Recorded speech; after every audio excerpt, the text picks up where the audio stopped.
Hello dear students, आज हम बात करते हैं न्यू एजुकेशन पॉलिसी 2020 के बारे में। एक्चुअली एजुकेशन पॉलिसीज़ की ज़रूरत क्यों पड़ती है? अब देखिए, जब हम लोग स्कूल में पढ़ते थे तो हम लोग के टाइम पे कंप्यूटर एजुकेशन नहीं था। बट आज जब आप लोग स्कूल पढ़ रहे हैं तो आप लोग की क्लासेस में कंप्यूटर एजुकेशन क्लास 1 से ही इंट्रोड्यूस हो गया है। तो ये चेंजेस को स्कूल के अंदर इम्प्लीमेंट करने के लिए, स्कूल के अंदर एक सेम जैसा सिलेबस रखने के लिए और करिकुलम को स्कूल के बच्चों के मेंटल एज के अकॉर्डिंग डिसाइड करने के लिए गवर्नमेंट को टाइम टाइम पे नेशनल एजुकेशन पॉलिसीज़ को लाना पड़ता है। अगर एजुकेशन पॉलिसी या फिर गवर्नमेंट का स्कूल्स के ऊपर शिकंजा ना हो तो स्कूल वाले बच्चों का बैग इतना भारी कर दे कि उसको ले जाने के लिए, स्कूल तक ले जाने के लिए आपको एक और जो है रिक्शा करना पड़ेगा, है ना। तो स्कूल वालों को, प्राइवेट स्कूल वालों की जब हम बात करते हैं तो बहुत बार इनको समझ ही नहीं आता है कि एक्चुअली बच्चों का मेंटल लेवल क्या होता है। ये बच्चों के मेंटल लेवल से बहुत ज़्यादा आगे तक जाके उनको सिखाने की कोशिश करते हैं, जो कि सही नहीं है।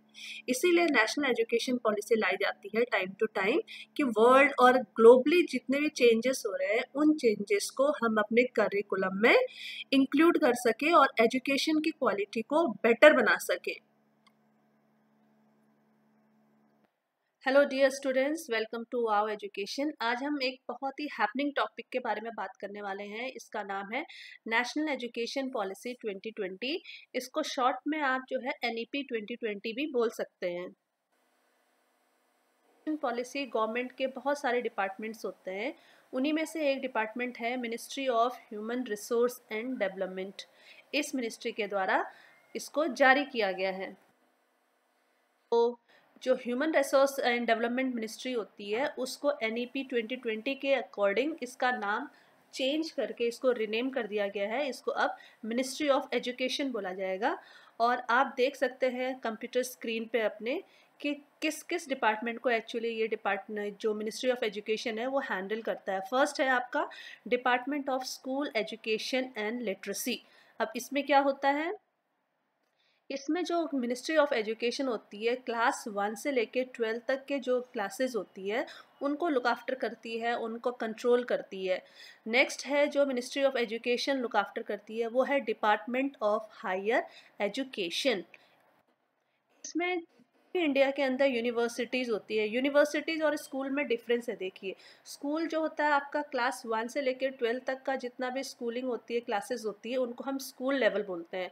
उसके बाद जब आप ग्रेजुएशन करते हो, पोस्ट ग्रेजुएशन करते हो, डिग्रीज़ लेते हो या फिर PhD वगैरह करते हो, रिसर्च करते हो, तो ये सब आपको यूनिवर्सिटीज़ कराती हैं। तो यूनिवर्सिटीज़ को भी लुक आफ्टर करना एजुकेशन मिनिस्ट्री का काम है। इसके अलावा टेक्निकल एजुकेशन में आपके IIT आ जाएंगे, आपके IIMs आ जाएंगे, टेक्निकल एजुकेशन देने वाले जितने भी आपकी यूनिवर्सिटीज़ हैं। इसके अलावा डिस्टेंस एजुकेशन में IGNOU आ जाता है, जैसे जो आपको डिस्टेंस लर्निंग की फैसिलिटी देता है। तो ये सारे डिपार्टमेंट को लुक आफ्टर करना मिनिस्ट्री ऑफ एजुकेशन का काम होता है। तो हम पहले बात करते हैं स्कूल बोर्ड्स इन इंडिया। आप लोगों ने जब भी 10th और 12th कर रहे हैं या कर चुके हैं तो हमेशा जो है 2 बार जो है आपको लाइफ में बोर्ड एग्जाम्स देने पड़ते हैं। एक आपको क्लास 10th में, एक आपको क्लास 12th में। तो मोस्टली इंडिया के जो 2 ही पॉपुलर बोर्ड्स हैं, हम लोग तो CBSE बोर्ड्स या फिर ICSE बोर्ड्स के बारे में पता लगाते हैं। बट इंडिया में इसके अलावा भी कुछ और बोर्ड्स हैं जिनके बारे में आपको जानकारी होना कंपल्सरी है। तो ये 4 बोर्ड्स हैं इंडिया के जो बहुत कॉमन है और जो मेन है, और बस इतने ही बोर्ड समझ लिए आप जो है इंडिया के अंदर हैं।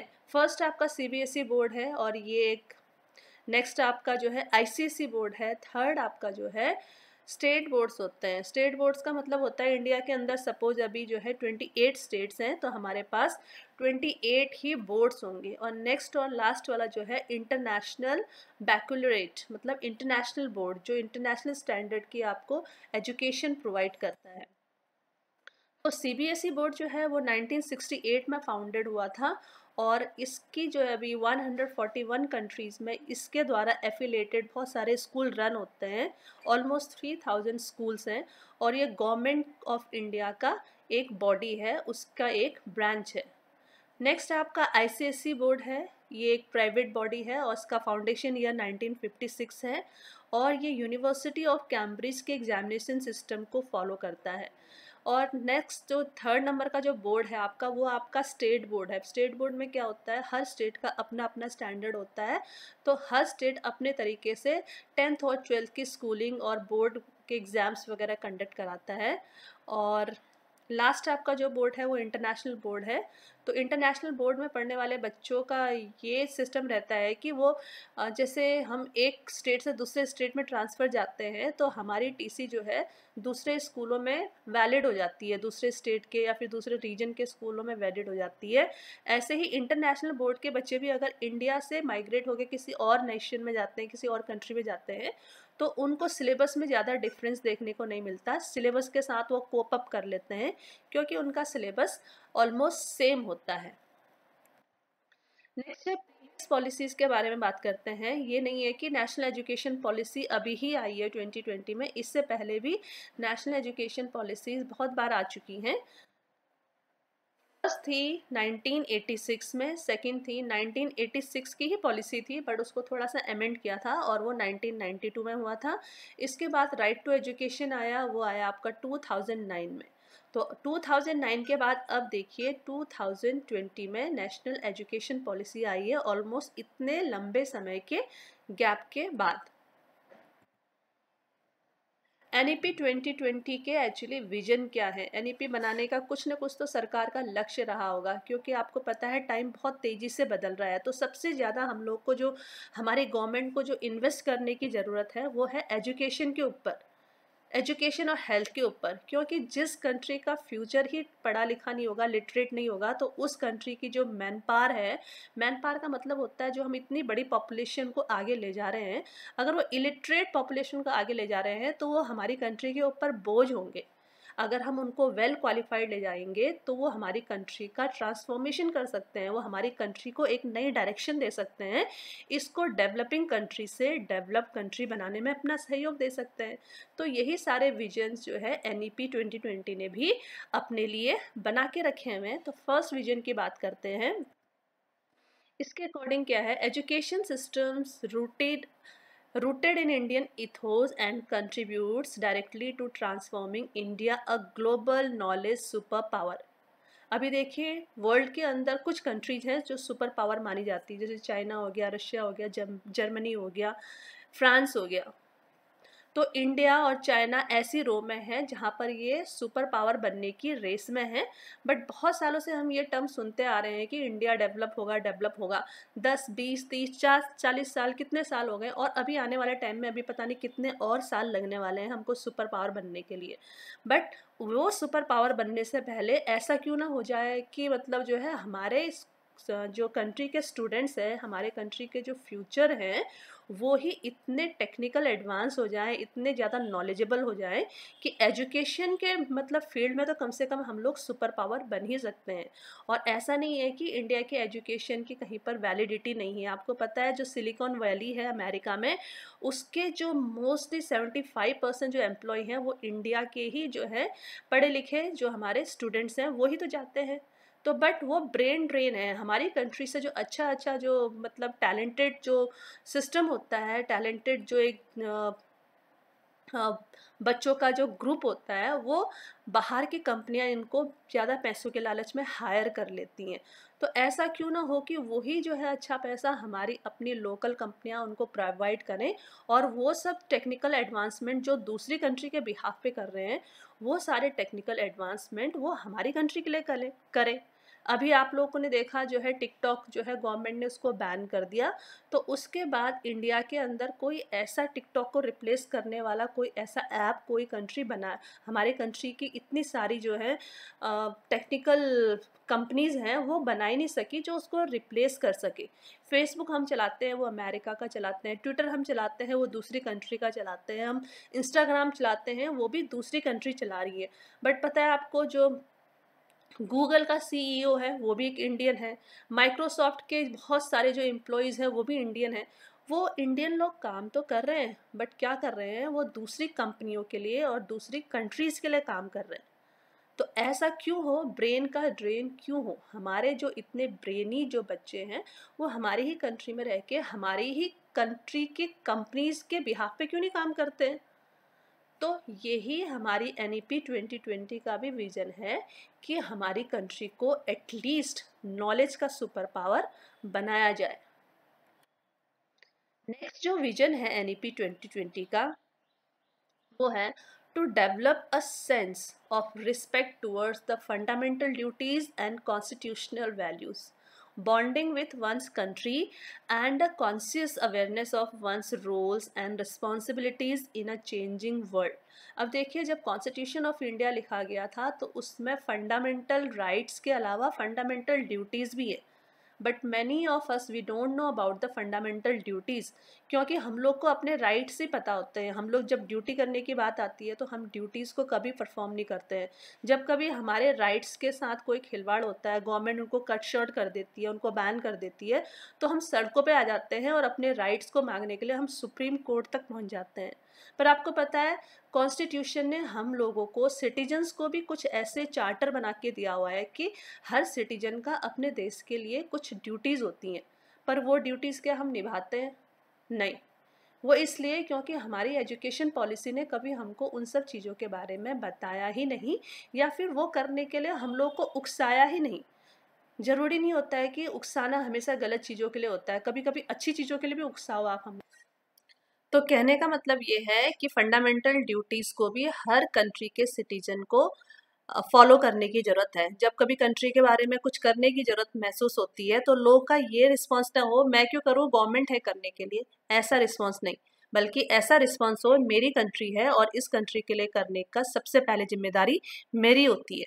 अगर ऐसा फीलिंग आ जाता है हर सिटीजन के अंदर, तो समझिए उस दिन जो है NEP 2020 का विजन सक्सेसफुल हो गया है। नेक्स्ट है to instil a deep rooted pride in being Indian, not only in thoughts but also in spirit, intellect and deeds, as well as to develop knowledge, skills, values and dispositions that support responsible commitment to human rights, sustainable development and living and global well-being, thereby reflecting a truly global citizen। ना, global citizen का क्या मतलब होता है? आज के time पे कोई भी व्यक्ति जो होता है केवल अपनी कंट्री तक ही लिमिट नहीं है, अपनी कंट्री तक ही सीमित नहीं है। उसको एजुकेशन के सिलसिले में या फिर टूर के सिलसिले में दूसरी विजिट करते ही रहना पड़ता है। पर जब आप दूसरी कंट्री में जाके जब सपोज कीजिए आप किसी डेवलप कंट्री में जा रहे हैं, तो वहाँ के कंट्री का एनवायरनमेंट को आप कंपेयर करते हैं अपनी कंट्री के एनवायरनमेंट के साथ, जाके आपका दिल खुश हो जाता है, आपको लगता है वाह कितनी सही है, आपको भी अपनी कंट्री में ऐसे ही साफ़ सफाई मेंटेन करके रखनी चाहिए। आप वहाँ जाते हैं, आप वहाँ के रूल फॉलो करते हैं, तो यही आपको ग्लोबल सिटीजन बनाता है। आप जो है ब्रिटेन या फिर पेरिस में जाके इंडियन रूल फॉलो नहीं कर सकते हैं। आपको अगर वहाँ पर पेरिस में अगर इधर उधर स्पिट करना मना है तो आप स्पिट नहीं कर सकते हैं, राइट। गंदगी मना है, रैपर्स को रोड पे फेंकना मना है, तो आप वहाँ पे नहीं, आप जो है रोड पे रैपर्स फेंक सकते हैं, क्योंकि आपको उस कंट्री के रूल फॉलो करना है जो आपको पता है कि करना ही करना है। इसका मतलब आपके अंदर सेंस है, आप अनपढ़ नहीं हैं। आप कंट्री के अकॉर्डिंग अपने नियम को, अपने व्यवहार को, अपने एटिकेट्स को चेंज कर, तो यही चीज़ आपको ग्लोबल सिटीजन बनाती हैं। देखिए, आप वहाँ जाके देखते हैं, आपको लगता है वो हमारी कंट्री तो कितनी है, इस कंट्री को देखो कितना साफ़ सुथरा है। आप वापस अपनी कंट्री में आए, टूर ख़त्म करने के बाद आप एयरपोर्ट से जैसे ही बाहर निकले, आपको पान की शॉप दिखाई देती है, आपने पान और जो है बिना सोचे समझे इतनी साफ़ सुथरी रोड पे जोर से आपने पिचकारी मार दी। इंडिया के अंदर आपने जो है सारे अपने एटिकेट्स आप भूल गए।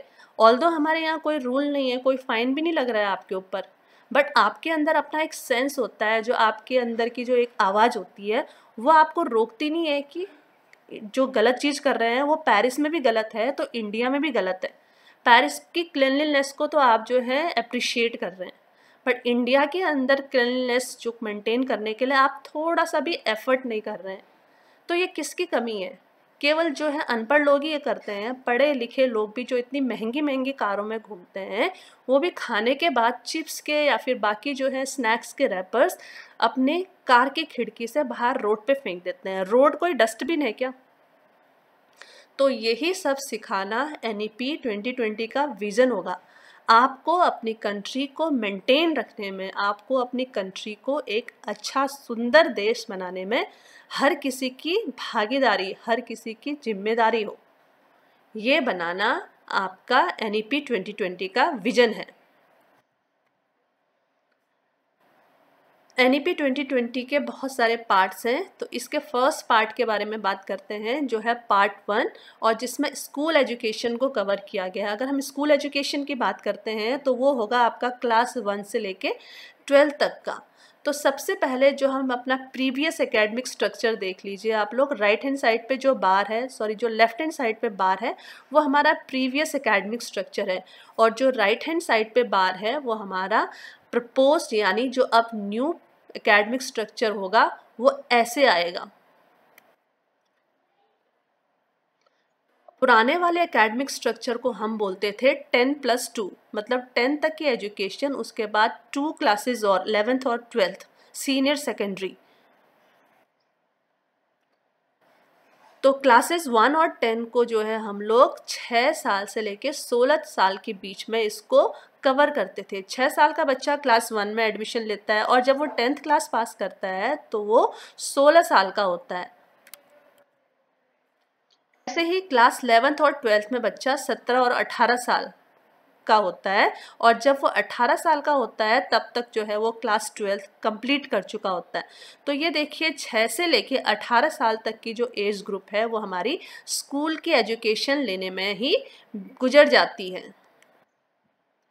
तो हमारा प्रपोज और जो करंट NEP 2020 के अकॉर्डिंग जो एकेडमिक स्ट्रक्चर आएगा वो इस प्रकार से रहेगा 5+3+3+4। प्रीवियस वाला देख लीजिए आप, वो 10+2 है, और जो करंट वाला है उसको हम बोलेंगे 5+3+3+4। अब इसमें क्या क्या वेरिएशन है, क्या क्या डिफरेंसेस हैं वो हम देखते हैं। सबसे पहले आता है आपका फाउंडेशन कोर्स, जो सबसे बॉटम में दिखाई दे रहा है आपको ग्रे कलर का, डार्क ग्रीन कलर का, इसको हम बोलते हैं फाउंडेशन कोर्स। फाउंडेशन कोर्स में हम 3 साल तो आंगनबाड़ी के कवर करते हैं, मतलब प्री प्राइमरी के कवर करते हैं, या उसको आंगनबाड़ी ईयर्स भी बोल सकते हैं। उसके बाद जैसे ही बच्चा 5 साल कंप्लीट करता है वो फर्स्ट क्लास में आ जाता है, तो फर्स्ट और सेकंड क्लास भी फाउंडेशन कोर्स का ही पार्ट रहेंगे। इसको बोलेंगे हम फाउंडेशन लेवल। इससे पहले आप लोगों ने देखा होगा प्रीवियस सिस्टम में आंगनबाड़ी या फिर प्री प्राइमरी जो पोर्शन था वो गवर्नमेंट के रूलिंग के अंडर नहीं आता था, वो हर प्राइवेट स्कूल या फिर कोई भी स्कूल जो है अपने अपने लिहाज से अपने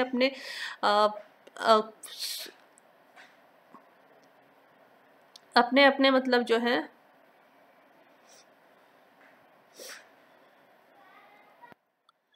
NEP 2020 को अलग अलग पार्ट्स में डिवाइड किया गया है, और अलग अलग पार्ट्स जो है अलग टॉपिक्स को कवर करता है। तो पहले बात करते हैं पार्ट 1, जिसमें स्कूल एजुकेशन को कवर किया गया है। स्कूल एजुकेशन का क्या मतलब होता है, जब आप क्लास 1 से लेकर 12 तक की पढ़ाई करते हैं तो वो सारा स्कूल एजुकेशन के अंडर ही आता है।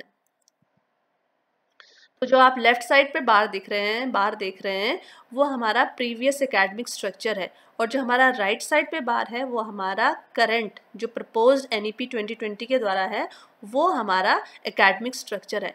तो जो हमारा प्रीवियस एकेडमिक स्ट्रक्चर है उसको हम 10+2 की एजुकेशन बोलते हैं, 10 साल तक 10th क्लास तक, और जो 2 क्लासेस हैं वो 11th और 12th की। तो क्लास 1 से लेके 10 तक जो है हम 6 से लेके 16 साल की एज तक कवर करते हैं, और जो 2 क्लासेस होती हैं 11th और 12th की उसको हम 17 और 18 साल में कवर करते हैं। तो बच्चे को अगर हम 6 साल में क्लास 1 में डालते हैं तो जब वो स्कूल एजुकेशन फिनिश करके स्कूल से बाहर आता है तो वो 18 साल का हो चुका होता है। तो इसी को हम जो है 10+2 स्कूलिंग सिस्टम बोलते हैं। बट जो न्यू प्रपोज्ड NEP 2020 का एकेडमिक स्ट्रक्चर है वो इस प्रकार से है, उसको हम बोलते हैं 5+3+3+4। वो कैसे है अब हम जानते हैं। ये देखिए सबसे पहले आपका है फाउंडेशन कोर्स, जो आपको नीचे डार्क ग्रीन कलर का बार दिखाई दे रहा है, इसको हम बोलेंगे राइट साइड का जो नीचे है आपका डार्क ग्रीन कलर का बार वो आपका है फाउंडेशन कोर्स। फाउंडेशन कोर्स में क्या हो रहा है, आपको 3 साल प्री प्राइमरी क्लासेस में आपको स्पेंड करना है, उसके बाद 2 साल आपको प्राइमरी क्लासेस में स्पेंड करना है, मतलब क्लास 1 और 2 और प्लस 3 साल प्री प्राइमरी के लगा के, जिसमें आपका नर्सरी, केजी, अपर केजी या फिर इसको कैसा भी नाम दे दीजिए वो होते थे। इन 5 सालों को मिला के आपका फाउंडेशन कोर्स बनता है। अब दोनों में डिफरेंस देख लीजिए। जो प्रीवियस एकेडमिक स्ट्रक्चर है उसमें हम लोग क्या करते थे, उसमें गवर्नमेंट ने जो प्री प्राइमरी क्लासेस हैं उसको जो है अपने अंडर में, अपने कंट्रोल में नहीं रखा हुआ था। बट अब न्यू NEP 2020 के अकॉर्डिंग जो प्री प्राइमरी क्लासेस हैं वो भी गवर्नमेंट के प्लानिंग के अंडर आती हैं, उनको भी गवर्नमेंट कवर कर रही है। क्योंकि बहुत सारे स्कूलों में क्या होता था, उन लोगों के पास प्री प्राइमरी होते ही नहीं थे। गवर्नमेंट के तो किसी भी स्कूल में प्री प्राइमरी क्लासेस होती नहीं है, इसलिए गवर्नमेंट स्कूल्स में क्या होता है, बच्चा सीधे क्लास 1 में एडमिशन लेता है। और जब वो क्लास 1 में एडमिशन लेता है तो ना तो उसको अल्फ़ाबेट्स का नॉलेज होता है, ना उसको नंबर्स का नॉलेज होता है, तो क्लास 1 में भी उसको नर्सरी के बच्चे के जैसे सब कुछ सिखाया जाता है। अब गवर्नमेंट का ये फोकस रहेगा कि जब क्लास 1 में बच्चा आए तो उससे पहले ही वो 3 साल की पढ़ाई पूरी कर चुका हो। तो अब आप अपने बच्चों को एडमिशन कराएंगे तो 3 साल से जो है उसको स्कूल में एडमिशन दिला सकते हैं। फिर नेक्स्ट आता है आपका जो ब्लू बार दिखाई दे रहा है आपको, लाइट ब्लू बार, वो आपका प्रीपरेटरी क्लासेज हैं। इसमें आएंगी आपकी क्लास 3 to 5। इससे पहले क्या होता था, हमारा क्लास 1 to 5 को हम प्राइमरी क्लासेस बोलते थे, और 1 से जो छोटी क्लासेस होती थी, नर्सरी, केजी, अपर केजी, इनको हम प्री प्राइमरी बोलते थे। बट अब 1 और 2 क्लासेस भी जो हैं फाउंडेशन कोर्स में चली गई हैं, उनको हम प्राइमरी नहीं बोलेंगे, वो फाउंडेशन क्लासेस हो गई हैं। और प्राइमरी क्लासेस कौन सी रह गई आपके पास, 3 से लेके 5 तक, और इनको हम प्राइमरी नहीं बोलेंगे, इनको हम बोलेंगे प्रीपरेटरी। और इसमें जो है बच्चे का एज ग्रुप जो कवर होगा वो होगा 8 से 11 साल। फिर आपके पास आता है मिडिल क्लास। मिडिल क्लास पहले के जैसे ही है एज यूजुअल, 6 to 8 क्लासेस को हम मिडिल क्लासेस बोलते थे, तो वो अभी भी सेम है 6 to 8, जिसमें हम 11 से लेके 14 साल तक के एज ग्रुप के बच्चों को कवर करेंगे। और जो लास्ट आपका जो एकेडमिक स्ट्रक्चर है वो है आपका सेकेंडरी, जो सबसे इम्पॉर्टेंट भी है। सबसे ज़्यादा इम्पॉर्टेंट देखिए, जो आपके बॉटम का है और टॉप का है, ये बहुत ज़्यादा आपके इम्पॉर्टेंट बार्स होते हैं। तो जो टॉप का जो बार है उसको हम सेकेंडरी बोलेंगे। इसमें आप क्लास 9, 10, 11, 12 4 क्लासेस को कवर करते हैं, और जो एज ग्रुप कवर करते हैं उस स्टूडेंट की वो रहेगी 14 से लेके 18 साल तक। पहले 9th और 10th को सेकेंडरी और 11th और 12th को सीनियर सेकेंडरी बोलते थे, बट अब हम 9 से लेके 12 तक को कलेक्टिवली जो है सेकेंडरी क्लासेस बोलेंगे। तो ये डिफरेंस एक मेन है प्रीवियस एकेडमिक स्ट्रक्चर और न्यू एकेडमिक स्ट्रक्चर के बीच में। ECCE, अब ये क्या चीज़ है, early childhood care and education, the foundation of learning. तो जो हमारा फाउंडेशन वाला लेवल था, जो फाउंडेशन वाला बार था, जिसमें 3 साल आंगनबाड़ी के और 2 साल क्लास 1 और 2, टोटल 5 साल का जो ग्रुप है, इसके लिए गवर्नमेंट ECCE को डेवलप कर रही है। ये क्या होगा, गवर्नमेंट का मानना है या फिर जितने भी साइकोलॉजिस्ट है उनका मानना है कि over 85% of a child's cumulative brain development occurs prior to the age of 6 साल का पहुंचने से पहले ही बच्चे का 85% जो ब्रेन होता है वो डेवलप हो चुका होता है। पर हमारे पास जब बच्चा आता है क्लास 1 में तो वो ऑलरेडी 6 साल का होता है, तो उसके बाद उसका 25% ब्रेन डेवलप करना वो स्कूल का काम होता है। तो क्यों ना गवर्नमेंट ने ये सोचा कि जब उसका 85% ब्रेन डेवलपमेंट होता है तो उन्हीं ईयर्स में उस बच्चे को स्कूल में लेके आया जाए और उसके ब्रेन डेवलपमेंट को सही दिशा में डायरेक्ट किया जाए। Presently, quality ECC is not available to crores of young children, particularly children from socially, economically disadvantaged backgrounds. जितने भी प्राइवेट स्कूल्स हैं उन लोगों ने तो अपने जो है सेपरेट प्री प्राइमरी या प्रिपरेटरी स्कूल्स खोले हुए हैं, जहाँ पर वो मोटी फीस जो है बच्चों से ऐंठते हैं, उसके बदले में बच्चों को एक प्रकार से मॉडर्न क्रेश टाइप की अवेलेबिलिटी फैसिलिटी जो है वो प्रोवाइड करती है। बट उन बच्चों का क्या जो पुअर फैमिली बैकग्राउंड से है, जिनके पेरेंट्स के पास जो है स्कूल को पे करने के लिए पैसा नहीं है, तो बच्चे घर में ही मिट्टी में खेलते रहते हैं और अपना जो है चाइल्डहुड ऐसे ही डिस्ट्रॉय करते हैं। तो गवर्नमेंट का ये एम रहेगा ऐसे बच्चों को जो ऐसे पुअर फैमिली बैकग्राउंड से आते हैं, उनको भी 3 साल स्कूल में होल्ड किया जाए, उनको भी स्कूलिंग प्रोवाइड की जाए। Universal provisioning of quality early childhood development, care and education must thus be achieved as soon as possible and no later than 2030 to ensure that all students entering grade 1 are school ready। तो government का ये plan है 2030 तक जो है हर बच्चा जो class 1 में एडमिशन लेता है वो एकदम स्कूल रेडी हो। उसको जो है टीचर्स को अल्फ़ाबेट सिखाने की ज़रूरत ना पड़े, उसको टीचर्स को 1 2 3 4 सिखाने की ज़रूरत ना पड़े, सीधे जो है उसको स्कूल के सिलेबस से रेडी कर दिया जाए, स्कूल को सिलेबस को पढ़ने के लिए उसको तैयार कर दिया जाए, क्योंकि वो ऑलरेडी 3 साल आंगनबाड़ी में पढ़ के आ चुका होगा। The overall aim of ECCE will be to attain optimal outcomes in the domains of। अब बच्चे के बहुत सारे डोमेन्स होते हैं, उन डोमेन्स का डेवलपमेंट, एक ही डोमेन नहीं, इनफैक्ट बहुत सारे डोमेन्स होते हैं। अगर आप लोगों ने एजुकेशन पढ़ा है थोड़ा सा तो उसमें आपको बताती हूँ मैं आपको एक्चुअली कौन कौन से डोमेन्स होते हैं बच्चों के।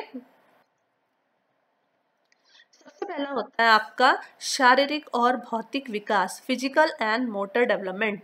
जब बच्चा छोटा होता है तो उसके शरीर के बॉडी पार्ट्स भी बहुत तेज़ी से डेवलप होते हैं, उसके हाथ की ग्रिप टाइट होने लगती है, उसके आंखें जो हैं ज़्यादा देखना स्टार्ट करती हैं, वो अपने गर्दन को ज़्यादा राउंड तक घुमा सकता है, उसकी बॉडी फ्लेक्सिबल हो जाती है। तो ये सब चीज़ों का डेवलपमेंट कराना भी स्कूल का एम रहेगा, क्योंकि जब बच्चा स्कूल में आएगा, आंगनबाड़ी में आएगा, तो उस समय वो 3 साल का होगा और वो डेवलपिंग प्रोसेस में ही होगा। पर ये डेवलपमेंट ऐसा हो जो फ्रूटफुल हो, उस बच्चे के काम का हो। नेक्स्ट आपका है कॉग्निटिव डेवलपमेंट। कॉग्निटिव डेवलपमेंट आपका ब्रेन का डेवलपमेंट है। अगर बच्चा सपोज 3 से 6 साल की उम्र में घर में ही बैठा हुआ है और कुछ नहीं कर रहा है, तो उसका ब्रेन डेवलप तो हुआ है, बट जितना डेवलप कराना चाहिए था, जितना उसको जो है एक इंस्ट्रक्शन की ज़रूरत थी, एक टीचर की ज़रूरत थी, वो टीचिंग उसको घर में नहीं मिलती है और वो कुछ लिमिटेड चीज़ें ही सीख पाता है।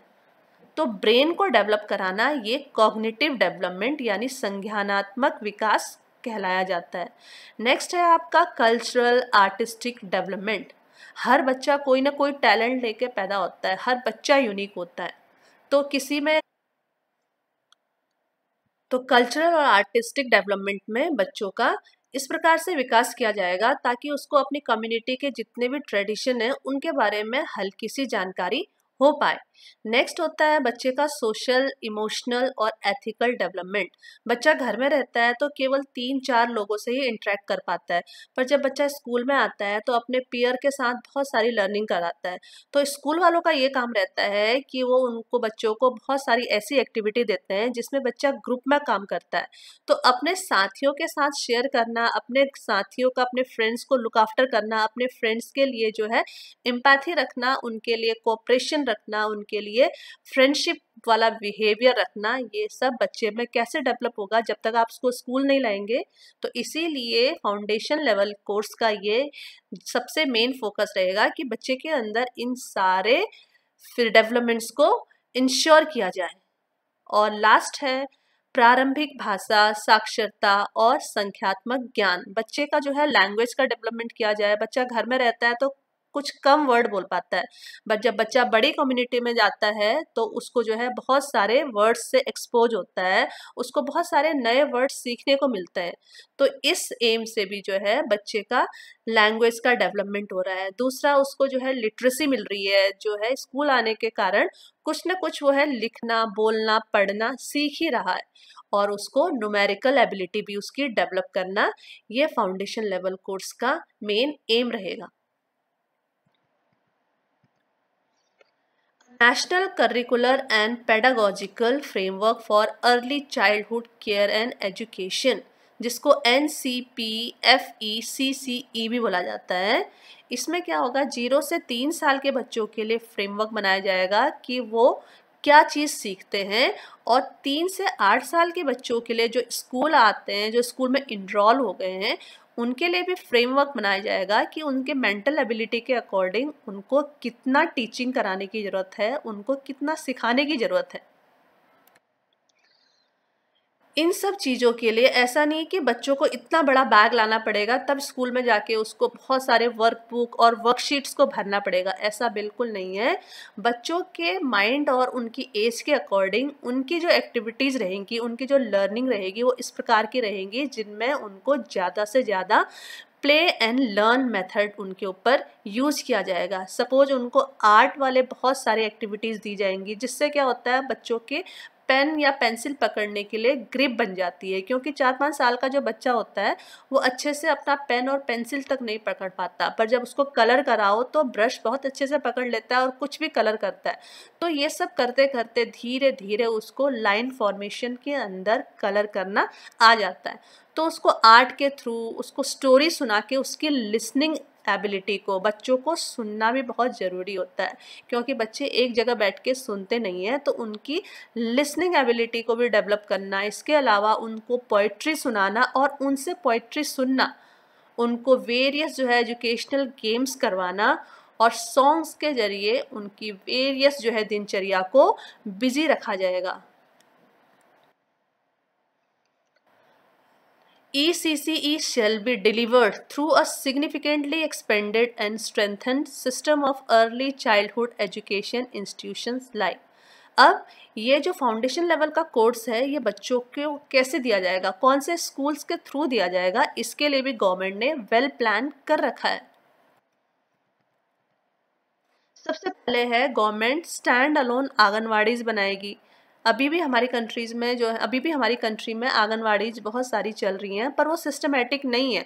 उनके अंदर बच्चों को केवल कुछ टाइम के लिए मेंटेन करके रखा जाता है, और उनको ज़्यादा से ज़्यादा दिन के टाइम पे दलिया या फिर कुछ दूध वगैरह जो है, और ऐसे कुछ लिक्विड पदार्थ जो होते हैं उनको खिला पिला के फिर घर भेज दिया जाता है।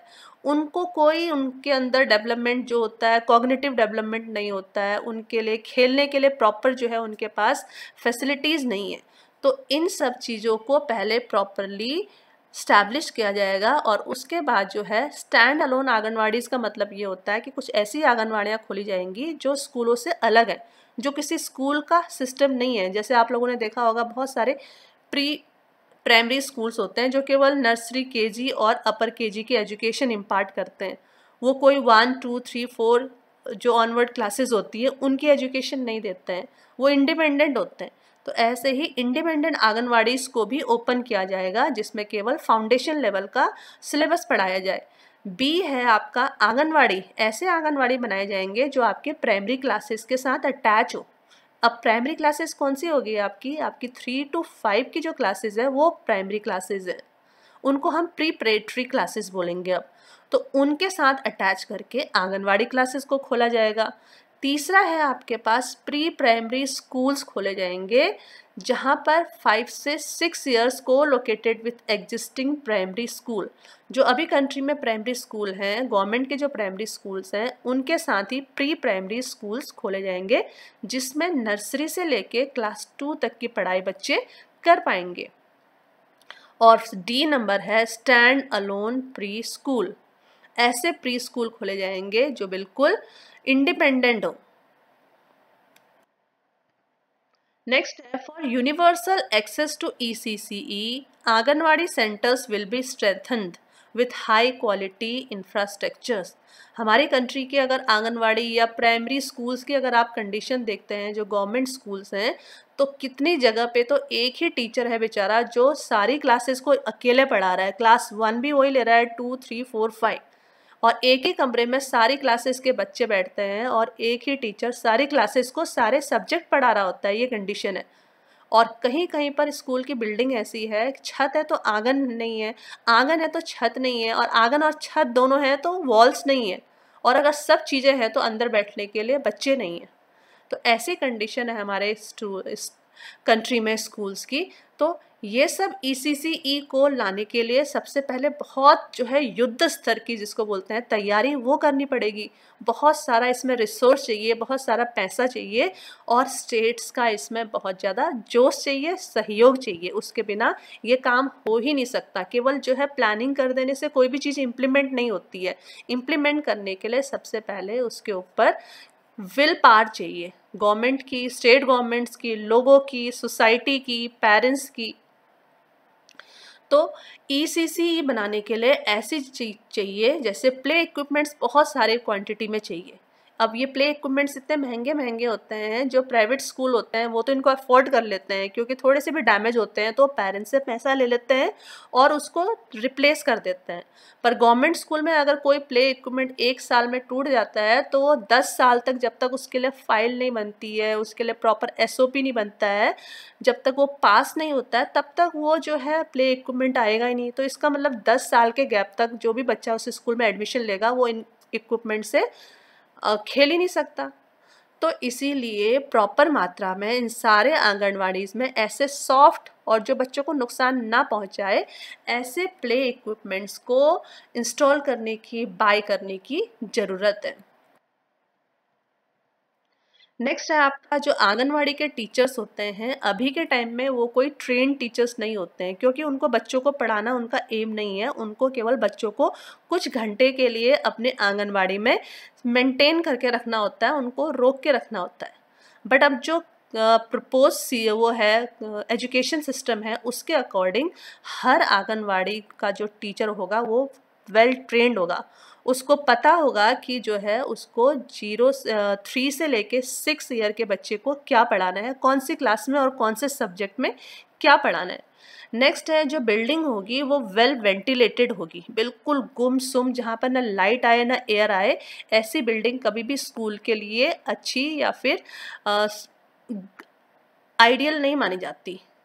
जो स्कूल बिल्डिंग होती है उसको वेल वेंटिलेटेड होना ही चाहिए। उसमें जो है हवा आसपास आनी चाहिए, उसमें लाइट अच्छी से आनी चाहिए। दूसरा है वो वेल डिज़ाइन होना चाहिए। ऐसा नहीं कि अगर बच्चा जो है नर्सरी और KG का है और उसकी क्लास को जो है आप 3rd फ्लोर पे ले गए, तो वो भी सूटेबल नहीं है। छोटे बच्चों की जो क्लासेस होती हैं वो हमेशा ग्राउंड फ्लोर पे ही होनी चाहिए, और चाइल्ड फ्रेंडली होना चाहिए। चाइल्ड अगर गिर भी जाता है तो उसको चोट ना लगे, इस प्रकार से वहाँ का लेआउट होना चाहिए, और बिल्डिंग वेल कंस्ट्रक्टेड होनी चाहिए जो बच्चों के लिए सेफ हो।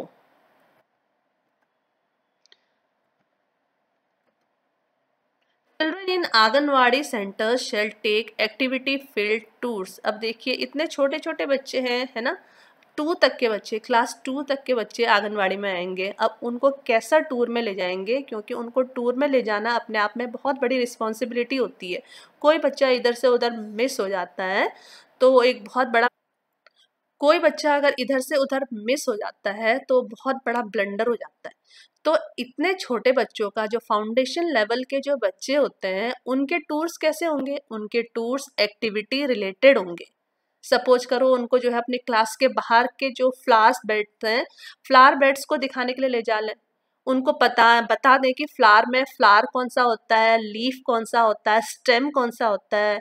या फिर उनको अपने स्कूल की बिल्डिंग के चारों तरफ ले जा दें और उनको बता दें कि तुम्हारी क्लास 1 यहाँ पर है, क्लास 2 यहाँ पर है, प्री प्राइमरी क्लास ये है, ऑफिस ये है, वॉशरूम ये है, और प्लेइंग एरिया ये है। ये सब दिखाना भी एक प्रकार से बच्चों के लिए टूर ही होता है। टूर का मतलब ये नहीं कि आप उनको ट्रेन में भरो और जो है किसी हिस्टोरिकल मॉन्यूमेंट्स के आसपास घुमाने ले जाओ।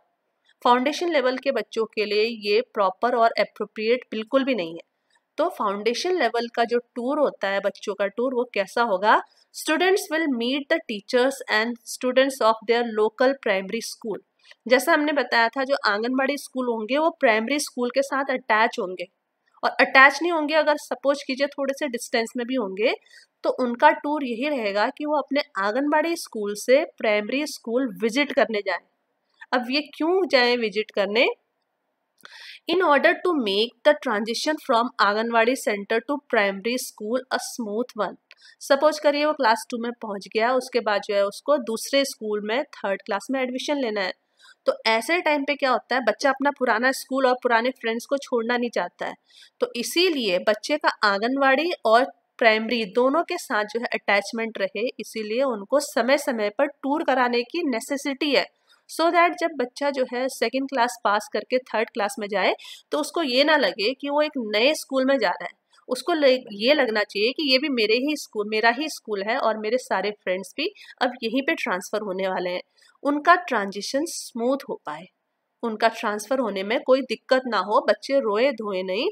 इसके लिए जो है उनको कॉन्टिन्यूसली जो है अपने प्राइमरी स्कूल के साथ टूर कराना, ये भी CCE का, नेशनल एजुकेशन पॉलिसी का एम है। Anganwadi shall be fully integrated into school complexes and cluster। अब आंगनबाड़ी क्या होता है, उसको हम एंटायरली एक दूसरी एंटिटी मानते हैं, उसको प्राइमरी स्कूल कभी भी अपना पार्ट नहीं मानता है। अगर कहीं पर किसी स्कूल ने अगर प्री प्राइमरी स्कूल खोला भी है, तो जितने भी प्री प्राइमरी स्कूल के जितने भी प्रोग्राम्स होती हैं, एक्टिविटीज़ होती हैं, उनको प्राइमरी स्कूल से या सीनियर स्कूल से अलग रखा जाता है। बट अब जो है नेशनल एजुकेशन पॉलिसी के अकॉर्डिंग जो सारे भी प्राइमरी स्कूल के प्रोग्राम्स होंगे, उन प्रोग्राम्स में भी आपको आंगनबाड़ी के बच्चों को, आंगनबाड़ी के बच्चों के पेरेंट्स को, उनके टीचर्स को इनवाइट करना पड़ेगा और उन बच्चों को भी अपने प्रोग्राम्स का पार्ट बनाना पड़ेगा। और ये वाइस वर्सा होगा, ऐसे ही प्राइमरी स्कूल के बच्चे जो होंगे वो आंगनबाड़ी के बच्चों के प्रोग्राम में भी पार्ट ले सकते हैं, विटनेस कर सकते हैं और उनके प्रोग्राम्स का वो भी पार्ट रहेंगे। इससे क्या फीलिंग आएगी? वन स्कूल की फीलिंग आएगी, दोनों स्कूलों को लगेगा कि हम एक ही हैं। At the age of 5, every child will move to a preparatory class और बाल वाटिका, that is before class 1। और जैसे ही बच्चा 5 क्लास को कवर कर गया, 5 इयर्स को कवर कर गया, तो वो क्लास 1 में मूव कर जाएगा, वो मैंने आपको पहले ही बता दिया था। और जैसे ही क्लास 1 में मूव करता है, इसको बोला जाता है बाल वाटिका। क्लास 1 और 2 को बोलेंगे बाल वाटिका। तो it will have an ECCE qualified teacher. ऐसा नहीं है कि कोई भी टीचर जो है उठ के वो प्राइमरी क्लासेस को या प्रिपरेटरी क्लासेस को पढ़ा लेगा, नहीं, इसके लिए भी एक क्वालिफाइड टीचर एम्प्लॉय किया जाएगा। जो मिड डे मील की अभी हम बात करते हैं, आप लोग जानते हैं मिड डे मील क्लास 1 से लेके 8th क्लास तक के बच्चों को प्रोवाइड करती है गवर्नमेंट स्कूल्स में।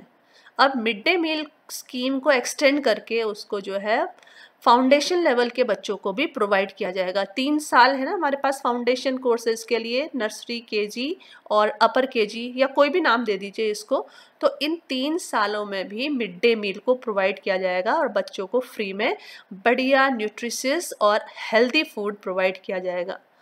और इसके अलावा रेगुलर हेल्थ चेकअप्स होंगे। बच्चों के अंदर देखने में कभी परेशानी हो सकती है, सुनने में कभी कोई परेशानी हो सकती है, या कोई मेंटल डिसऑर्डर हो सकता है, या किसी चीज़ में उसको हेजिटेशन हो सकती है। ये सारी, उसकी ग्रोथ प्रॉपर हो रही कि नहीं हो रही है, उसके ग्रोथ के अकॉर्डिंग उसका वेट है कि नहीं, इस सब के लिए हर स्कूल में एक हेल्थ कार्ड बनता है।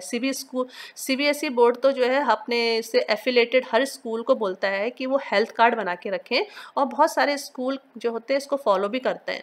पर बहुत सारे स्कूलों में अभी भी हेल्थ कार्ड ना तो बनाए जाते हैं, ना किसी डॉक्टर को जो है इनवाइट किया जाता है कि आके स्कूल के बच्चों का जो है चेकअप करें। बट अब इस पॉलिसी के द्वारा ये हेल्थ कार्ड बनाने हर स्कूल के लिए कंपलसरी हो जाएंगे, सो दैट बच्चों की ग्रोथ को मॉनिटर कर सके कि बच्चों का ग्रोथ प्रॉपर है कि नहीं है, बच्चों का वेट प्रॉपर है कि नहीं है, बच्चों की मेंटल हेल्थ प्रॉपर है कि नहीं है। ये सब उनके हेल्थ कार्ड में लिखा जाएगा और ये हेल्थ कार्ड उनके साथ साथ ही आगे मूव करता रहेगा।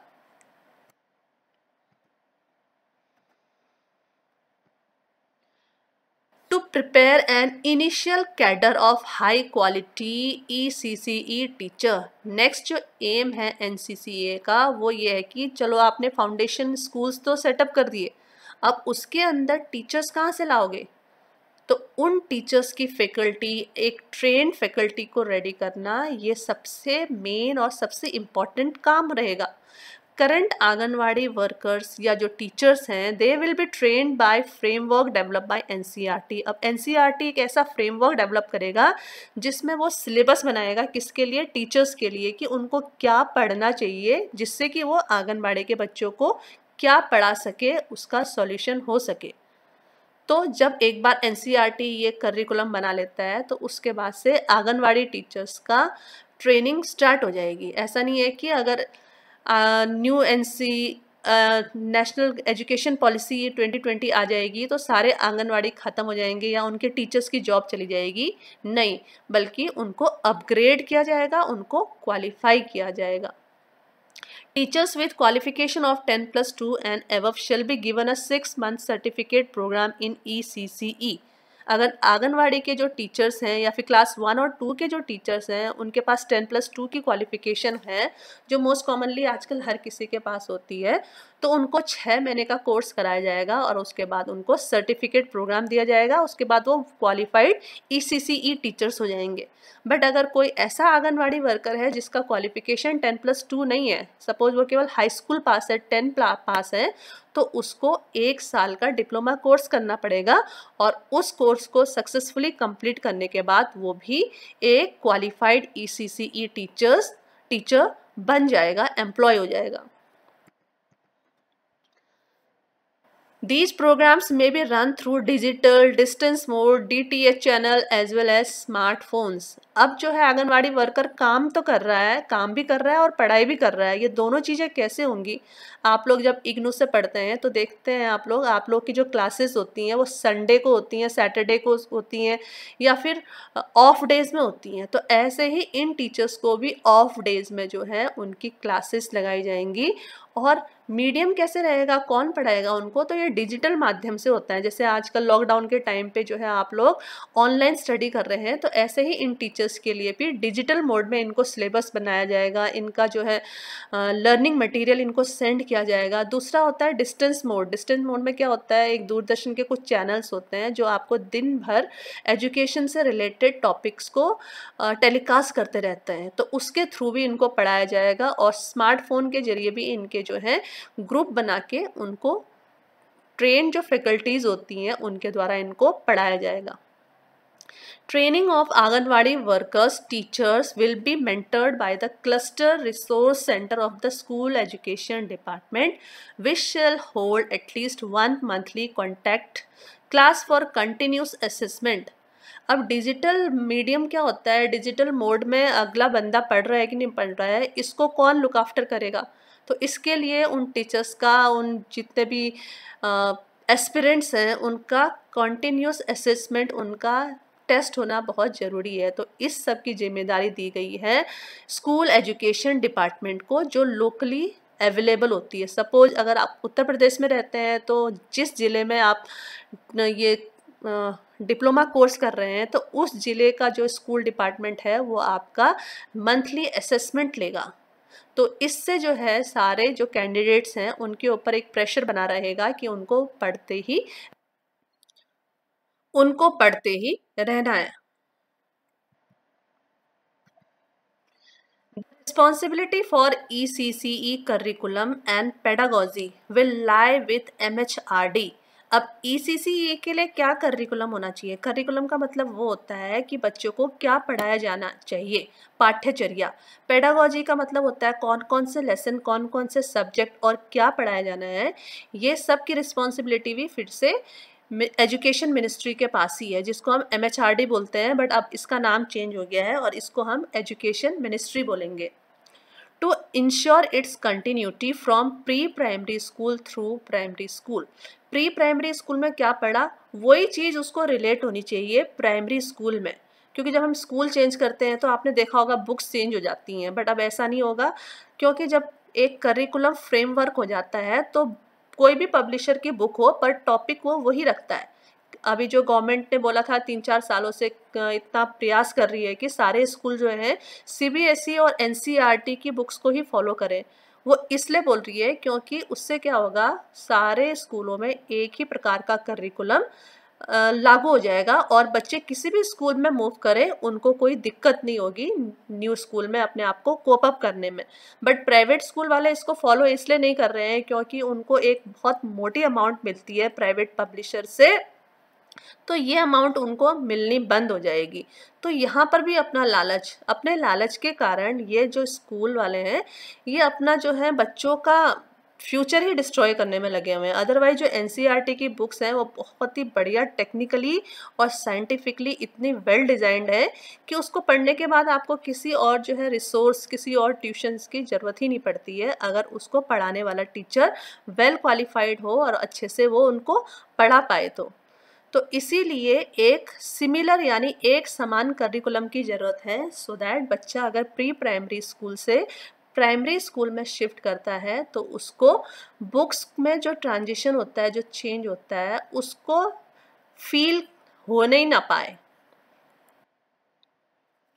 इसके अलावा the planning and implementation of early childhood care and education curriculum will be carried out jointly by the ministries of HRD, women and child development, health and family welfare and tribal affairs.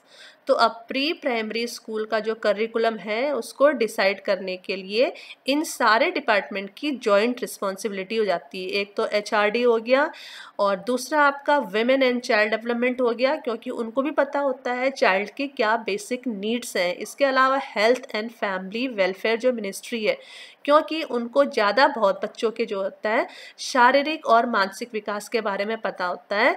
और next है tribal affair ministry, इसको भी इसमें include किया गया है। तो इन सब मिनिस्ट्री के जॉइंट एफर्ट से ही new education curriculum anganwadi school के लिए फ्रेम किया जाएगा। ECCE will also be introduced in ashram salas in tribal dominated areas। India के अंदर बहुत सारे रीजन्स ऐसे हैं जहाँ पर ट्राइब्स लोग रहते हैं, तो ट्राइबल स्कूलों में अगर जब प्रॉपर स्कूल गवर्नमेंट नहीं खोल पाती तो वहाँ के स्कूलों को गवर्नमेंट ने आश्रमशाला नाम दे रखी है। तो ये जो करिकुलम है ऐसा नहीं कि केवल सिटी के स्कूल्स के लिए है या फिर जो है जहाँ पर अच्छी फैसिलिटीज़ प्रोवाइड होती हैं उन स्कूलों के लिए नहीं, ये इनफैक्ट एकदम दूर से दूर इंटीरियर में अगर कोई स्कूल है तो उन स्कूलों में भी सेम करिकुलम फॉलो होगा। फाउंडेशनल लिटरेसी एंड न्यूमरेसी, और सबसे पहला काम होगा इस करिकुलम में ability to carry out basic addition and subtraction with Indian numerals by grade 3।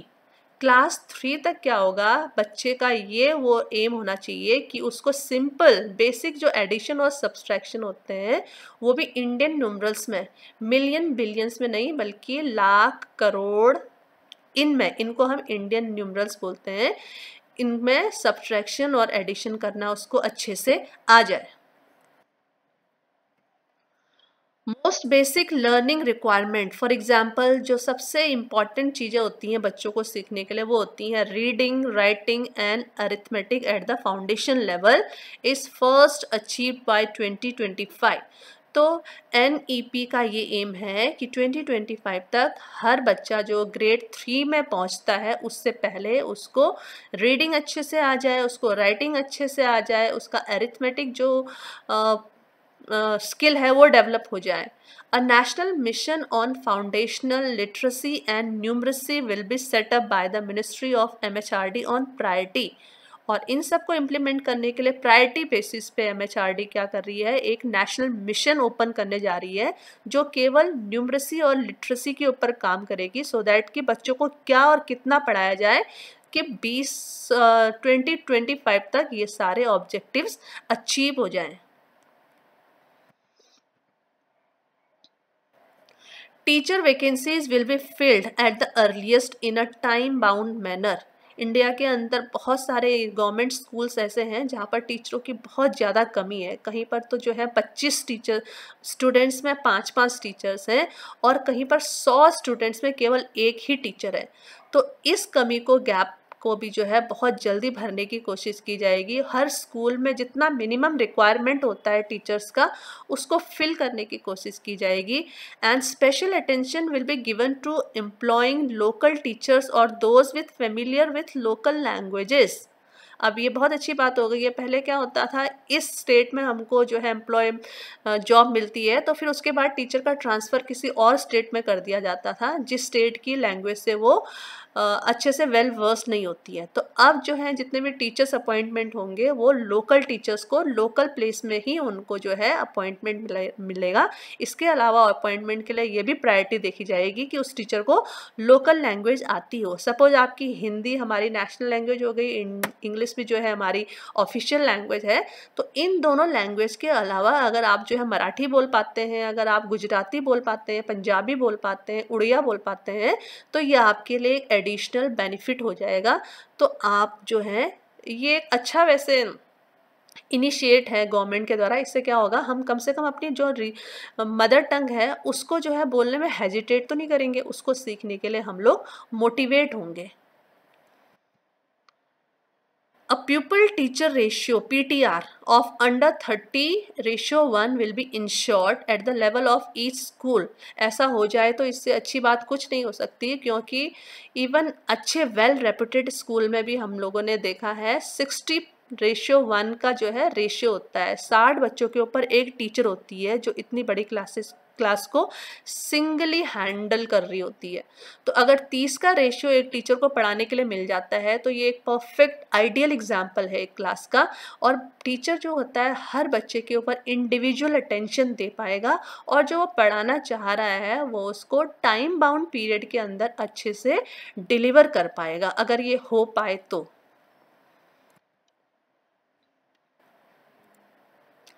Otherwise एक स्कूल मैंने सुना था, वहाँ पर इतनी भीड़ होती है टीचर और बच्चों के रेशियो का जो है एक बड़ा कॉन्फ्लिक्ट आप इसमें देख सकते हैं। उसमें ये बोला जाता है, हमारे लोकेलिटी में इसके लिए बोलते हैं कि अगर जो बच्चा पहले पहुँच जाता है जिसको सीट मिल गई तो मिल गई, और जो बच्चा लेट पहुँचता है उसको खड़े होकर लेक्चर सुनने पड़ते हैं। तो ये कंडीशन है अभी प्रेजेंटली तो इंडिया के अंदर स्कूल सिस्टम की। We hope let the fingers are crossed की ये सब चीज़ें जो NCE लेके आया है, ये सब चीज़ें जल्द से जल्द लागू भी हो जाएं। Counting, arithmetic and mathematical thinking throughout the preparatory and middle school curriculum। Middle school curriculum मतलब 6 से लेके 8 तक, और प्रीपरेटरी मतलब 3 से लेके 5 तक। तो 3 से लेके 8 तक की जो क्लासेस हैं उनके ऊपर ये फोकस रहेगा कि वो बच्चों को रीडिंग, राइटिंग, स्पीकिंग, काउंटिंग और अरिथमेटिक और मैथमेटिकल थिंकिंग में वेल वर्स बना दें। नेक्स्ट है कंटिन्यूस और फॉर्मेटिव या adaptive assessment to track and thereby individualised and ensure each students learning. कुछ साल पहले जब कांग्रेस की गवर्नमेंट थी तो उस समय कपिल सिब्बल जब हमारे एजुकेशन मिनिस्टर हुआ करते थे तो वो CCE फॉर्मेट लेके आए थे। बट वो फॉर्मेट इतना कॉम्प्लिकेट था कि उस असेसमेंट को कैरी आउट करते करते, उसका पेपर वर्क करते करते सारे टीचर्स का जो पीरियड होता है और टाइम होता है ऐसे ही चला जाता था और वो बच्चे के स्टडी के ऊपर फोकस ही नहीं कर पाते थे। क्योंकि जब वो किसी विदेश में गए थे, कहीं किसी दूसरी कंट्री में घूमने गए थे, तो वहाँ पर उन्होंने CCE फॉर्मेट देखा था तो उनको बहुत पसंद आया। तो ये फॉर्मेट वो लेके अपने साथ इंडिया में लेके आ गए और उन्होंने आनन फानन में इसको यहाँ पर इम्प्लीमेंट करा दिया। पर अगले बंदे ने ये नहीं देखा कि जिस कंट्री से वो CCE फॉर्मेट उठा के ला रहा, तो उनको ये तो समझ नहीं आया जिस कंट्री से वो CCA फॉर्मेट उठा के ला रहे हैं उस कंट्री में स्टूडेंट और टीचर का रेशियो 20:1 या 15:1 है। तो उनके लिए CCE को इम्प्लीमेंट करना कितना ईजी रहा होगा, जितना कि हम लोगों को 60:1 टीचर्स के लिए रहा होगा, और वो भी तब जब एक एक सब्जेक्ट में हमको हर महीने असेसमेंट करना पड़ रहा है टीचर्स को, और 10-10 स्किल्स में, बच्चा रीडिंग में कैसा है, बच्चा राइटिंग में कैसा है, बच्चा एक्टिविटी में कैसा है, बच्चा ड्राइंग में कैसा है, बच्चा अपने फ्रेंड्स के साथ बिहेवियर में कैसा है। तो कोई भी चीज़ अगर इम्प्लीमेंट होती है तो सबसे पहले उसका ग्राउंड प्रॉब्लम देखना बहुत ज़रूरी है। आप बस आके सीट में बैठ जाते हैं और कोई भी चीज़ इम्प्लीमेंट कर देते हैं, ऐसे नहीं होता है, ऐसे एजुकेशन नहीं इम्पार्ट होती है। तो ऐसे सिस्टम में टीचर पजल रहा, बच्चे को एजुकेशन नहीं मिल पाया, पेपर वर्क दुनिया भर का हो गया, जो सारे नंबर्स थे वो पेपर पे ही रह गए, बच्चों की एक्चुअल लर्निंग तो कहीं पर हुई ही नहीं। तो अगर आप जो है कंटिन्यूस और फॉर्मेटिव असेसमेंट लेके आ रहे हैं, फॉर्मेटिव असेसमेंट का मतलब होता है जब हम पेन एंड पेपर से नहीं एग्जाम नहीं कराते हैं, मतलब उनका एक्टिविटीज के थ्रू जो है बच्चे का असेसमेंट लेते हैं, तो उसको ही हम फॉर्मेटिव असेसमेंट बोलते हैं। और जो पेन एंड पेपर से हम एग्जाम देते हैं उसको हम समेटिव असेसमेंट बोलते हैं। अदरवाइज तो फॉर्मेटिव असेसमेंट बहुत ही बेस्ट तरीका है बच्चों को असेस करने का, क्योंकि समेटिव असेसमेंट में बच्चा जो है बहुत ज़्यादा प्रेशराइज हो जाता है, उसके पेरेंट्स भी प्रेशराइज हो जाते हैं और रात दिन उसको पढ़ाने में लगे रहते हैं। फॉर्मेटिव असेसमेंट में कोई सिलेबस ही नहीं होता है, पेरेंट्स को कुछ नोट ही नहीं जाता है कि आपके बच्चों का जो है असेसमेंट हो रहा है, और बच्चों को भी नहीं बताया जाता है कि उनका असेसमेंट हो रहा है। तो ये एक प्रकार से इनविजिबल असेसमेंट होता है, और ये बच्चों के लिए वाकई बहुत अच्छा है। बट इसके लिए सबसे पहली जो शर्त ये है कि बच्चों की स्ट्रेंथ क्लास के अंदर कम की जाए, अदरवाइज फिर से जो है ये आई वॉश साबित होने वाला है। Interim 3 month play based school preparation module for all grade 1 students will be developed by NCERT and SCERT। जितने भी grade 1 के students हैं उनके लिए ऐसा मॉड्यूल डेवलप किया जाएगा जिसमें उनको पूरा जो है 3 महीने खेल के बेस पे जो है स्कूल के अंदर मेंटेन रखना है। मतलब उनको 3 महीने पढ़ना ही नहीं है, बिल्कुल खेलना ही खेलना है। खेलने का मतलब ये नहीं कि बिल्कुल कुछ भी प्रकार का खेलो, खेल ऐसे होंगे जिससे कोई ना कोई लर्निंग निकलेगी। तो अब जो है हमारे फाउंडेशन लेवल के जो कोर्सेज होंगे उसमें बच्चों को आप इतना बड़ा बैग उसके पीछे ढोने की आवश्यकता ही नहीं पड़ेगी, बुक्स कम से कम होंगे या फिर स्कूल ही प्रोवाइड करेगा। और करिकुलम ऐसा होगा कि जिसके लिए किसी भी बुक को ले जाने के लिए बच्चों का बैग ले जाने के लिए बच्चों को ज़रूरत ही ना पड़े। Bag free environment, bag free education, और ये डेवलप किया जाएगा। एनसीईआरटी जैसा आप जानते हैं वो सीबीएसई बोर्ड के जितने भी स्कूल्स होते हैं उसके लिए बुक्स को जो है डेवलप करता है, डिज़ाइन करता है, पब्लिश करता है। और ऐसे ही एससीईआरटी जो होता है ये स्टेट का जो है council of educational research and training होती है, ये स्टेट बोर्ड्स के लिए बुक्स पब्लिश करता है। A national repository of high quality resources. अब रिसोर्सेज जब बनते हैं तो उनको कहीं ना कहीं एक जगह पे इकट्ठा करके रखना बहुत ज़रूरी है। हमने इतनी मेहनत से रिसोर्स बनाया पर वो केवल मेरे लिए ही अवेलेबल है, वो बाकी टीचर्स के लिए अवेलेबल नहीं है, तो उस रिसोर्स के कोई मायने नहीं रह जाते हैं। इसलिए रिसोर्सेज को हमेशा शेयर करो। आपने अपने बच्चों को पढ़ाने के लिए कौन सी स्ट्रैटेजी, कौन से वीडियोज़, कौन से ऐप को यूज़ किया है, उस वीडियोज़ को, उस टैल को, मतलब जो भी आपने रिसोर्स बनाया है उनको कहीं ना कहीं आप जो है उनको पब्लिश करो, उनको आप शेयर करो। तो इसके लिए भी जो है एजुकेशन पॉलिसी जो है उसने इंश्योर कर रखा है that all resources on foundational literacy and numeracy will be made available on the digital infrastructure for knowledge sharing, that is Diksha. Diksha CBSE की साइट में जाएंगे या फिर आप गूगल में टाइप करेंगे तो दीक्षा आपको एक वेबसाइट मिल जाती है। इसके अंदर एनसीईआरटी की जितनी भी बुक्स हैं उनके सारे लेसन का इतना बढ़िया रिसोर्स का जो है पूरा भंडार पड़ा हुआ है जो कोई भी टीचर यूज़ कर सकता है।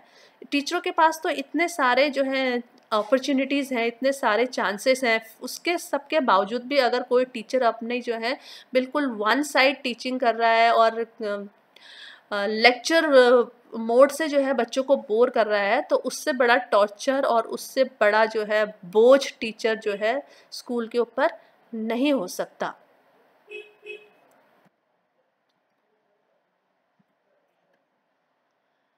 Technological intervention to serve as aids to teachers and to help bridge any language barriers that may exist between teachers and students will be piloted and implemented. Government स्कूलों में देखिए प्रॉपर अभी तक तो furniture तो अवेलेबल नहीं है, but ये टैल वाले रिसोर्सेज, ये टेक्नोलॉजिकल एडेड वाले जितने भी लर्निंग रिसोर्सेज हैं, smart board, projectors, computers, laptops, microphone, speakers, इन सब की अवेलेबिलिटी कैसे होगी, कब तक होगी और किस प्रकार से होगी, इसको सोचना भी एक बहुत भारी काम है। बट होप करते हैं कि सब कुछ अच्छे से ही होगा। पर अगर ये सब चीज़ें आ जाती हैं गवर्नमेंट स्कूल्स में, तो गवर्नमेंट स्कूल भी जो है प्राइवेट स्कूल्स को पीछे छोड़ने का पूरा दमखम रखते हैं, और फिर हम आपको अपने बच्चों को प्राइवेट स्कूल में डालने की कोई नीड भी नहीं रहेगी। बट बहुत सारे प्राइवेट स्कूल्स हैं जो बच्चों से जो है कंप्यूटर फैसिलिटी के नाम पे पैसा तो लेते हैं, बट उसके बदले में बच्चों को कोई भी टैल रिलेटेड जो रिसोर्सेज होते हैं वो तो दिखाते ही नहीं है। हमने कितने बच्चों से पूछा हुआ है, तो उनके स्कूल में जो टैल होता है, जो प्रोजेक्टर होता है, उस पर पूरे महीने में एक ही बार क्लास ली जाती है। तो देखिए इतना ज़्यादा टेक्नोलॉजिकल एडवांसमेंट का अपॉर्चुनिटी होते हुए, इतना बढ़िया पैसों का रिसोर्स होते हुए प्राइवेट स्कूल अगर ऐसा करते हैं, तो गवर्नमेंट स्कूलों की क्या हालत होगी जिनके पास रिसोर्सेस ही नहीं है।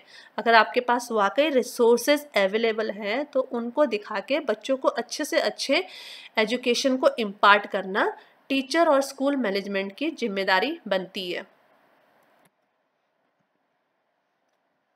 नेक्स्ट जो है नेशनल एजुकेशन पॉलिसी का एक और जो ऑब्जेक्टिव है वो है आपका पीयर ट्यूटरिंग। पीयर का मतलब होता है फ्रेंड, या आपका जो को स्टूडेंट है, को फ्रेंड है वो। Peer tutoring can be taken up as a voluntary and joyful activity for fellow students under the supervision of trained teachers, and by taking due care of safety aspects from both the local community and beyond to participate in this large scale mission.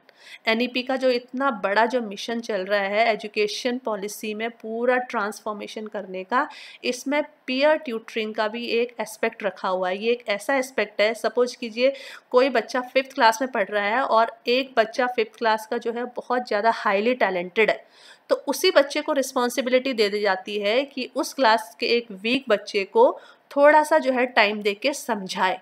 पर ऐसा नहीं है कि उसको बिल्कुल independent छोड़ दिया जाएगा, उनको जो है ग्राउंड में बिठा दिया दोनों को कि चलो आप लोग पीयर टीचिंग करो। ये सब कुछ होगा एक टीचर के गाइडेंस के अंडर में।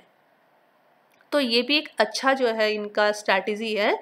अच्छे बच्चे को क्या हो जाएगा, उसको अपने नॉलेज को जो है इन्हांस करने का मौका मिल जाएगा, और जो वीक बच्चा है उसका भी जो है टीचर के ऊपर थोड़ा सा प्रेशर कम हो जाएगा। कभी कभी बच्चे क्या होते हैं, हेजिटेट करते हैं, वो टीचर्स को अपनी प्रॉब्लम नहीं बताते हैं और अपने फ्रेंड्स को बताने में वो ज़्यादा कंफर्टेबल फील करते हैं। तो पीयर टीचिंग भी एक बहुत अच्छा ऑप्शन है। Enjoyable and inspirational books. हमारे कितने गवर्नमेंट स्कूल्स आपने देखे होंगे जिनके पास लाइब्रेरी है।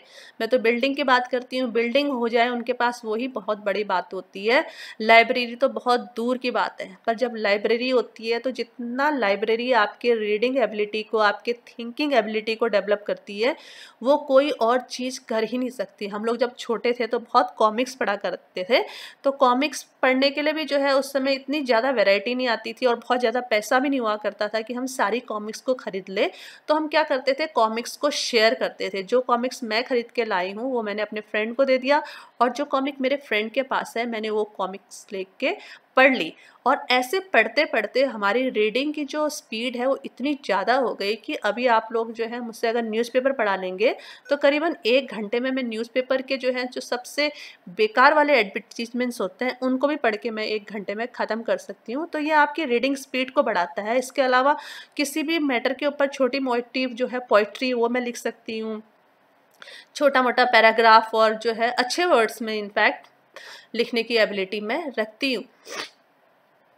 तो ये सब किस चीज़ से हुआ है, ये सब हमारे रीडिंग हैबिट से ही हुआ है। तो जो बच्चों की बुक्स होती हैं वो बहुत ज़्यादा फैंसी और कलरफुल होनी चाहिए, क्योंकि आप जब बचपन की बुक्स पढ़ते हैं तो वो बुक के जितने भी डिज़ाइंस होते हैं, उसके जो कैरेक्टर्स होती हैं, उसके जो स्टोरीज और पोएम्स होते हैं, वो आपको लाइफ लॉन्ग याद रहते हैं। हमने अपने बचपन में कुच्चू पढ़ा था, जॉन और मैरी पढ़ा था, तो उसकी इमेज जो है अभी तक भी हमारे माइंड में इतने सालों बाद तक भी वैसी की वैसी जीवित है, और वो कैरेक्टर इतने अच्छे लगते हैं। तो ऐसे ही बच्चों की बुक्स फैंसी होनी चाहिए, बट जो है रिसोर्स की कमी के कारण जो है स्टेट गवर्नमेंट अपनी जितनी भी बुक पब्लिश करती है या प्रिंट करती है वो ब्लैक एंड वाइट होती हैं, जिससे बच्चे अट्रैक्ट नहीं होते हैं उन बुक्स के लिए।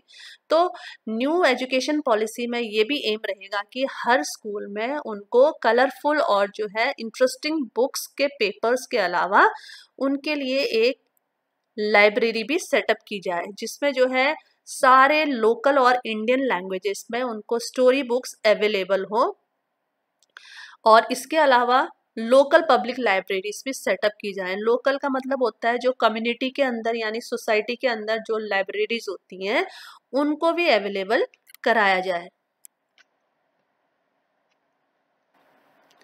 School libraries will be set up, particularly in villages, to serve the community during non-school hours, and book clubs may meet in public school libraries to further facilitate and promote widespread reading. Reading के हमेशा जो है benefit ही होते हैं, इसके नुकसान कभी नहीं होते हैं। तो एजुकेशन पॉलिसी के तहत शहरों में ही नहीं बल्कि जो गांव में गवर्नमेंट स्कूल खोलेगी उन गांव में भी जो है ऐसे लाइब्रेरीज को सेटअप करना जिनके देखभाल की जिम्मेदारी वहाँ के लोकल कम्युनिटी को हैंड ओवर कर दी जाएगी, और सो दैट जो है बच्चे स्कूल आवर्स में तो पढ़े स्कूल आवर्स के बियॉन्ड भी जब वो घर जाते हैं तो स्टूडेंट्स के अलावा जो लोकल विलेजर्स हैं वो भी उन लाइब्रेरीज से बेनिफिट हो सके, और उन लाइब्रेरीज का लुक आफ्टर करने का काम लोकल कम्युनिटी को दे दिया जाए और उनकी मीटिंग जो है टाइम टू टाइम करवाई जाए, सो दैट लाइब्रेरी को कैसे जो है उसको इन्हांस किया जा सकता है, उसको एक्सपेंड किया जा सकता है, इन सब चीज़ों के बारे में डिस्कस करने के लिए। Nutrition and health including mental health. Health में हमारा मतलब केवल आपका फिजिकल हेल्थ ही नहीं बल्कि मेंटल हेल्थ भी इंक्लूड है।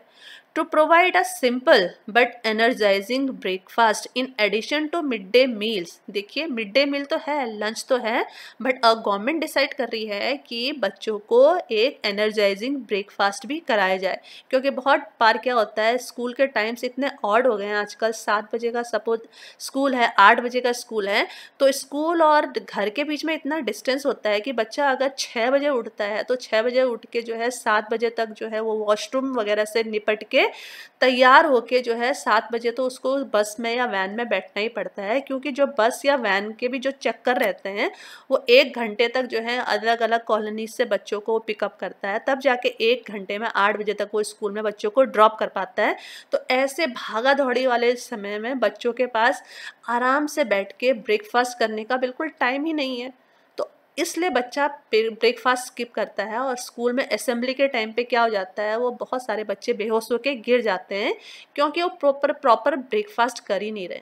तो अब गवर्नमेंट ने जो है एजुकेशन पॉलिसी के तहत उन सभी बच्चों को जो गवर्नमेंट स्कूल में आएंगे, मिड डे मील तो ऑलरेडी मिल रहा है इनको, अब जो है इनको बढ़िया सा हेल्दी ब्रेकफास्ट भी प्रोवाइड किया जाएगा। In locations where hot meals are not possible, a simple but nutritious meal, for example groundnuts, chana mix with jaggery and or local fruits may be provided. ऐसे प्लेसेस में जहाँ पर cook करना possible नहीं है, सुबह सुबह का ब्रेकफास्ट या फिर लंच डिनर वगैरह कुक करना, उसको पकाना पॉसिबल नहीं है, तो वहाँ पर पैक्ड या फिर ऐसी चीज़ें जो जिनको कुक करने की ज़रूरत ही नहीं है, जैसे चना हो गया, चने को गुड़ के साथ मिक्स कर दिया, ये भी बहुत अच्छा स्नैक्स है। चना तो अपने आप में इतना ज़्यादा न्यूट्रिशियस होता है, इसके अलावा जो लोकली जो फ्रूट मिलते हैं उन सबको भी जो है अगर बच्चा सुबह एक सेब भी खा लेता है तो वही उसको एनर्जी देने के लिए बहुत ज़्यादा सफिशिएंट होता है। तो ये सब प्रोवाइड करना भी गवर्नमेंट का एम है। Introduction of well trained social workers, counsellors and community involvement into the schooling system. अभी तक हमारे स्कूलिंग सिस्टम में किसी भी कम्युनिटी का कोई इन्वॉल्वमेंट नहीं होता था। हेड मास्टर से स्कूल शुरू होता था और स्कूल के पियोन पे आके स्कूल का जो मैनेजमेंट है बस उतने ही लोगों में सिमट के रह जाता था। बट अब गवर्नमेंट की ये प्लानिंग है स्कूल मैनेजमेंट सिस्टम में वो सोशल वर्कर को भी, वो भी एक जो वेल ट्रेंड होगा, उसको भी इंक्लूड करना है। इसके अलावा काउंसलर्स अगर डेली नहीं मिल पाते हैं तो ओकेजनली या वीकली या मंथली ऐसे विजिटिंग काउंसलर्स को अपॉइंट करना जो इन स्कूल में जाके बच्चों की प्रॉब्लम्स को सुन सकें। और इसके अलावा कम्युनिटी का भी इन्वॉल्वमेंट करना, ये भी नेशनल एजुकेशन पॉलिसी का एम है। All school children shall undergo regular health checkups, especially for 100% immunizations in schools, and health cards will be issued to monitor the same। अब देखिए, जो इम्यूनाइजेशन होता है जब तक बच्चा छोटा होता है तो माँ पेरेंट्स जो होते हैं वो जैसे तैसे उसका इम्यूनाइजेशन कर देते हैं। बट 4, 5, 6, 7, 8 साल के बाद भी बहुत सारे ऐसे इम्यूनाइजेशन या ऐसे इंजेक्शन या टीके होते हैं जिनको बच्चों को लगाने की आवश्यकता होती है, पर पेरेंट्स अपने काम में उनको भूल जाते हैं, वो नहीं लगा पाते हैं, या पेरेंट्स इतने पुअर होते हैं कि वो जाते नहीं हैं उन इंजेक्शन को खरीदने के डर से, या फिर पेरेंट्स को ये लगता है कि हमारे बच्चे तो हेल्दी है, उनको कुछ नहीं होने वाला है, तो ऐसे इग्नोर करके भी वो अपने बच्चों के हेल्थ के साथ खिलवाड़ करते हैं। बट एजुकेशन पॉलिसी ने ये कहा है कि अब स्कूल में ही रेगुलर हेल्थ चेकअप्स होंगे और इस एज ग्रुप में 3 इयर्स ऑनवर्ड जितने भी इम्यूनाइजेशन होते हैं वो स्कूल में ही बच्चों को दिया जाएगा और उनके हेल्थ कार्ड में उसको मेंशन किया जाएगा, और ये इम्यूनाइजेशन 100% करने की स्कीम है। Curtailing dropout rates and ensuring universal access to education at all levels। अब देखिए, इंडिया के अंदर ड्रॉप आउट रेट बहुत ज़्यादा है बाकी कंट्रियों से। सपोज कीजिए अगर 100 बच्चे क्लास 1 में इनरोल होते हैं तो क्लास 5 तक आते आते 100 में से केवल 70 बच्चे रह जाते हैं, और 6, 7, 8 पढ़ने के बाद वो बच्चे केवल 50 रह जाते हैं, 10th के बाद वो बच्चे 30 रह जाते हैं, 12th के बाद वो बच्चे केवल 25 रह जाते हैं। तो क्लास 1 में अगर 100 बच्चों ने इनरोल किया था तो क्लास 12th में वो 25 बच्चे रह जाते हैं। तो जो बाकी बच्चे स्कूल छोड़ गए उसको हम ड्रॉप आउट रेट बोलते हैं। तो इस ड्रॉप आउट रेट को भी कम करना, ये भी गवर्नमेंट का एक बहुत बड़ा चैलेंज है। इसको कम करने के ऊपर भी गवर्नमेंट काम करेगी। जैसे इसमें लिखा हुआ है ग्रेड 6 से 8 इट वॉज 90.9। GER का मतलब होता है ग्रॉस एनरोलमेंट रेशियो, मतलब 90% जो बच्चे होते हैं वो 6 से 8 क्लास में इनरोल्ड रहते हैं। फिर उसके बाद ग्रेड 9 to 2 90 से घट के 79 पे आ जाते हैं, मतलब बाकी के जो 20% बच्चे हैं वो ड्रॉप आउट कर जाते हैं। उसके बाद 11th और 12th क्लास में वो परसेंटेज केवल 56 रह जाता है। इसका मतलब बाकी 44 बच्चे स्कूल छोड़ चुके होते हैं। सो गवर्नमेंट का ये गोल है कि 100% GER ग्रॉस एनरोलमेंट जो रेशियो है उसको मेंटेन करके रखना, क्लास 1 में ही नहीं बल्कि क्लास 12 तक।